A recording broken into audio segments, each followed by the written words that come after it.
Assalamualaikum warahmatullahi wabarakatuh. Hello everyone.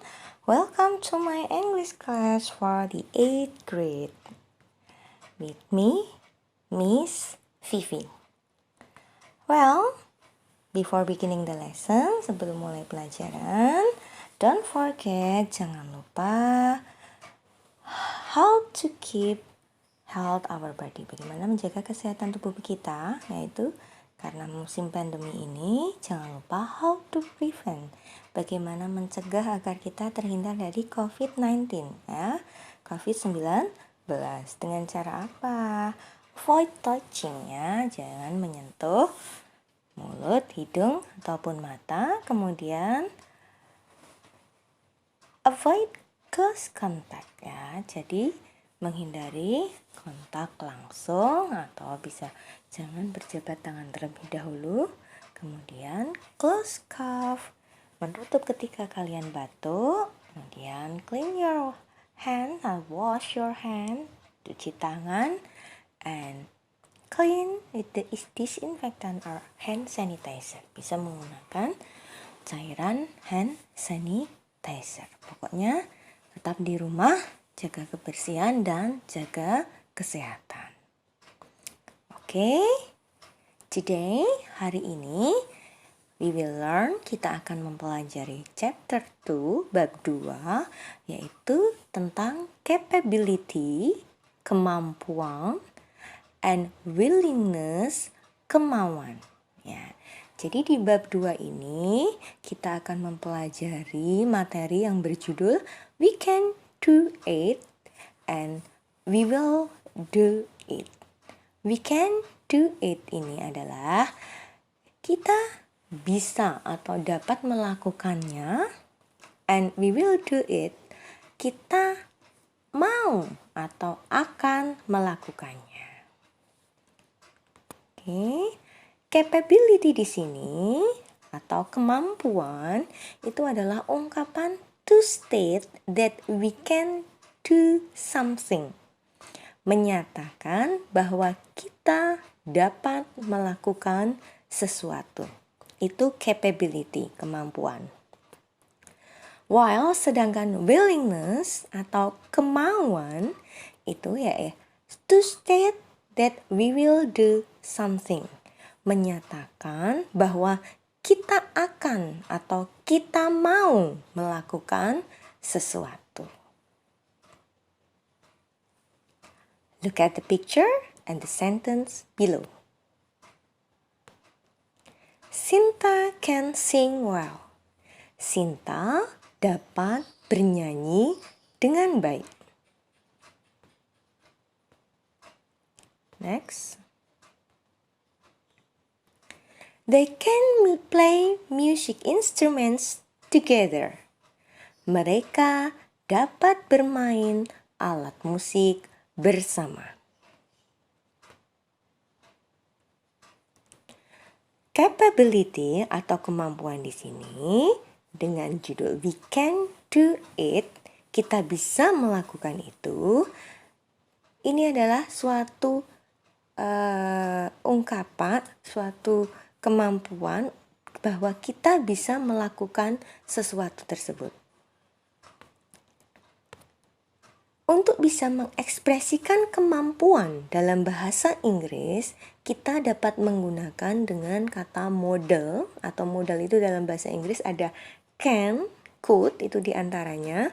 Kemudian selain menggunakan can atau could, kemampuan tersebut bisa menggunakan kata be able to. Ya, jadi can, could, be able to itu artinya bisa atau dapat. Can di sini digunakan untuk menyatakan kemampuan dalam bentuk present tense atau dalam waktu sekarang. Look at the example. Sinta can sing well. Sinta dapat bernyanyi dengan baik. From the example, dari contoh tersebut, we can see, kita bisa melihat how to express, bagaimana mengungkapkan kemampuan atau bagaimana membuat kalimat yang menyatakan kemampuan, yaitu rumusnya subject plus modal plus verb one. Ya, jadi untuk rumusnya ada subjek, kemudian diikuti modal, kemudian diikuti kata kerja bentuk pertama. Dari contoh Sinta can sing well, kita bisa melihat Sinta di situ sebagai subjek, ya. Kemudian can di situ modal ya. Sing di situ verb one, kata kerja bentuk pertama. Sedangkan di kalimat Sinta can sing well di situ adalah kata keterangan. Yang menjadi pokok rumus dalam menyatakan kemampuan yaitu subjek, modal, dan kata kerja bentuk pertama. Harus diingat ya, kata kerjanya adalah kata kerja bentuk pertama. Next. Sedangkan untuk menyatakan ketidakmampuan atau tidak bisa, tidak dapat, itu dapat ditambahkan not dalam kata can tersebut. Jadi can tambah not menjadi cannot atau bisa disingkat dengan tulisan CAN, atas T, ya, can't. Ya. Look at the example. Bima cannot swim, ya, atau Bima can't swim. Bima tidak bisa berenang. Dari contoh kalimat tersebut bisa ditarik rumus. Bima sebagai subjek, cannot di situ modal plus not, kemudian swim di situ adalah verb one. Ya, jadi tetap kata kerja yang digunakan adalah kata kerja bentuk pertama. Perlu diingat ya. Untuk membentuk kalimat tanya atau interrogative sentence, maka kata can diletakkan di depan kalimat. Jadi ini untuk menanyakan kemampuan. Apakah kamu bisa? Apakah dia bisa? Dapatkah dia bisa? Ya, dapatkah dia bisa? Itu bisa menggunakan kata can yang diletakkan di depan. For example, can she run fast? Dapatkah dia berlari dengan cepat? Ya, dapatkah dia? Nah, di situ dijawab kalau ada kalimat tanya menggunakan kata can di depan, itu jawabannya bisa yes atau no. Kalau yes berarti yes she can. Kalau no, no she cannot. Nah, dari kalimat tersebut bisa ditarik rumus, can di situ sebagai modal, she di situ subjek, kemudian run itu adalah verb 1.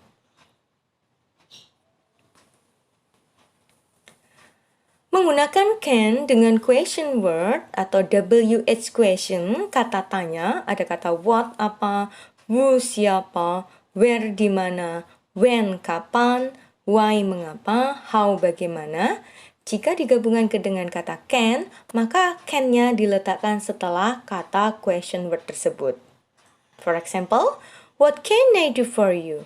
Apa yang dapat saya lakukan untukmu? Ya, what di situ adalah sebagai WH question, diikuti can modal, kemudian I di situ subjek, kemudian do di situ adalah verb 1. Tetap kata kerja yang digunakan adalah kata kerja bentuk pertama. Selain menggunakan kata can, ya, bisa menggunakan kata could yang fungsinya sama dengan can. Perbedaannya adalah could digunakan untuk mengekspresikan action atau tindakan dalam bentuk past tense atau lampau, ya. Jadi menyatakan atau menanyakan kemampuan tapi lampau, waktunya dulu bukan sekarang. Selain digunakan dalam bentuk past tense atau lampau, could ini dimaksudkan supaya lebih sopan atau polite, bukan bentuk past. Jadi, selain sebagai kata keterangan bentuk lampau digunakan untuk waktu lampau, could itu menyatakan sebuah bentuk polite, untuk lebih sopannya. For example, Ronnie could run fast. Ronnie bisa berlari dengan cepat. Kapan itu bisa lari dengan cepat? Dulu, bukan sekarang. Could you open the door please? Dapatkah kamu membuka pintu? Ini meminta tolong untuk membuka pintu. Lebih sopannya menggunakan kata could ya daripada kata can. Makanya di situ menggunakan kata could you open atau kalimat could you open the door please. Dari contoh tersebut bisa ditarik rumus subject plus could plus verb 1. Kalau untuk menyatakan, menanyakan ya atau menyuruh dengan lebih sopan menggunakan kata could plus subject plus verb 1. Tetap kata kerja yang digunakan adalah kata kerja bentuk pertama. Selain kata can atau could, kemampuan di situ bisa menggunakan kata atau frase be able to. Be di sini adalah to be, ada am, is, are. Ini bentuk present tense. Sedangkan bentuk lampaunya to be itu ada was dan were. Untuk to be am itu untuk digunakan subjek I, is untuk subjek she, he, it, are itu untuk subjek they, we, you. Sedangkan untuk to be was itu subjek I, she, he, it. Sedangkan were itu untuk subjek they, we, you. For example, Dina is able to finish the job. Dina mampu menyelesaikan pekerjaan itu. Nah, di situ Dina sebagai subjek, be able to. Be-nya di situ atau to be-nya menggunakan kata is. Ya, karena subjeknya Dina, dia perempuan, she. Jadi to be-nya is. Kemudian diikuti able to, kemudian diikuti verb 1. Sedangkan untuk menyatakan kalimat negatif atau ketidakmampuan menggunakan frase be able to, itu menambahkan not setelah to be. Contoh, he is not able to come on time. Dia tidak mampu atau dia tidak bisa datang tepat waktu. He di situ sebagai subjek, kemudian diikuti be, di situ to be-nya is karena subjeknya he. Dia laki-laki satu orang, kemudian ditambah not, diikuti able to, kemudian verb 1. Sedangkan untuk membuat kalimat tanya atau interrogatifnya, be-nya diletakkan di depan. For example, are you able to lift the box? Mampukah kamu mengangkat box itu? Yes, I'm able to lift it. Ya, saya mampu mengangkatnya. Kalau bisa. Kalau nggak mampu ya jawabannya no, I'm not able to lift it. Dari situ bisa ditarik rumus. Are di situ sebagai be atau to be-nya, kemudian you subjeknya, diikuti kata able to, kemudian kata kerja bentuk pertama. Please look at the picture.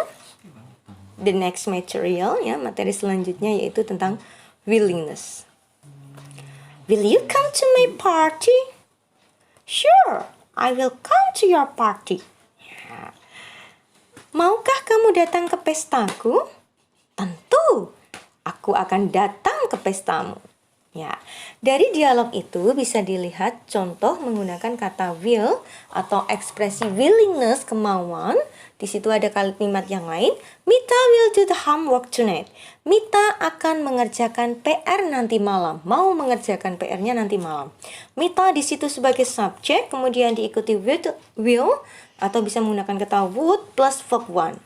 Untuk kalimat negatifnya, Fitri will not go to the movie. Fitri sebagai subjek, kemudian diikuti kata will atau would plus not plus verb 1. Nah, kalimat ini adalah kalimat ketidaksediaan atau ketidakmauan. Ya, jadi kalau tidak mau ditambahkan kata not setelah will. Next, will you come to my party? Maukah kamu datang ke pestaku? Kalau mau ya yes I will atau yes I would. Kalau nggak mau, no I will not. Ya.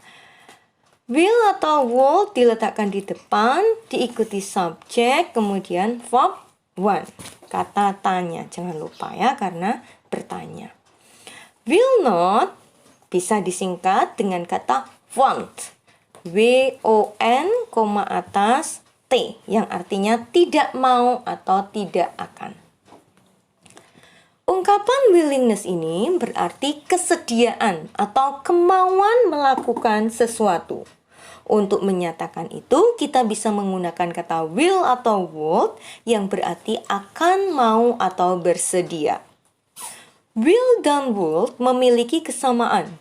Perbedaannya adalah will digunakan dalam bentuk sekarang, ya, sedangkan would untuk bentuk lampau atau menunjukkan kesopanan.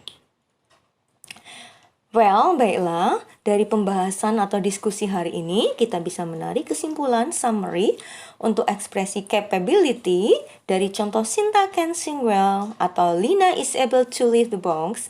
Untuk membentuk kalimat menyatakan kemampuan, bisa menggunakan ditarik rumus dengan kata subject plus modal atau be able to, kemudian diikuti verb 1.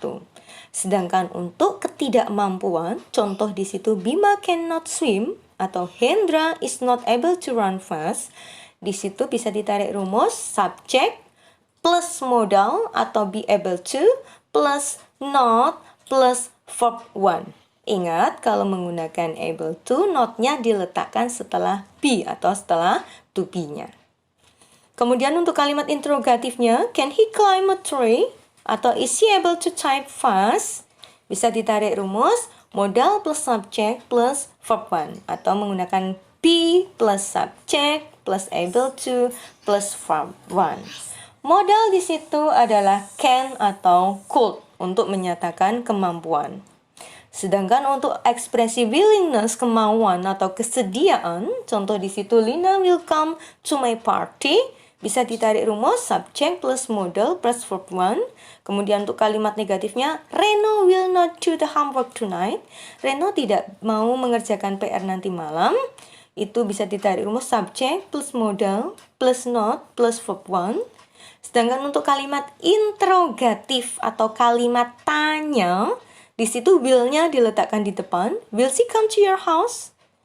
Will, modal, kemudian diikuti subject, kemudian verb 1. Perlu diingat, untuk modal di situ, ungkapan willingness, modalnya adalah will atau would. Untuk kata negatif dari will, yaitu will not, bisa disingkat dengan kata won't. Ya, artinya tidak mau. Well, I think it's enough. Ya, saya kira cukup. I hope it can be useful. Saya harap ini bisa bermanfaat. Don't forget to keep stay healthy. Ya, jangan lupa jaga kesehatan. Stay at home, tetap di rumah. See you next meeting. Sampai jumpa pertemuan selanjutnya. Wassalamualaikum warahmatullahi wabarakatuh.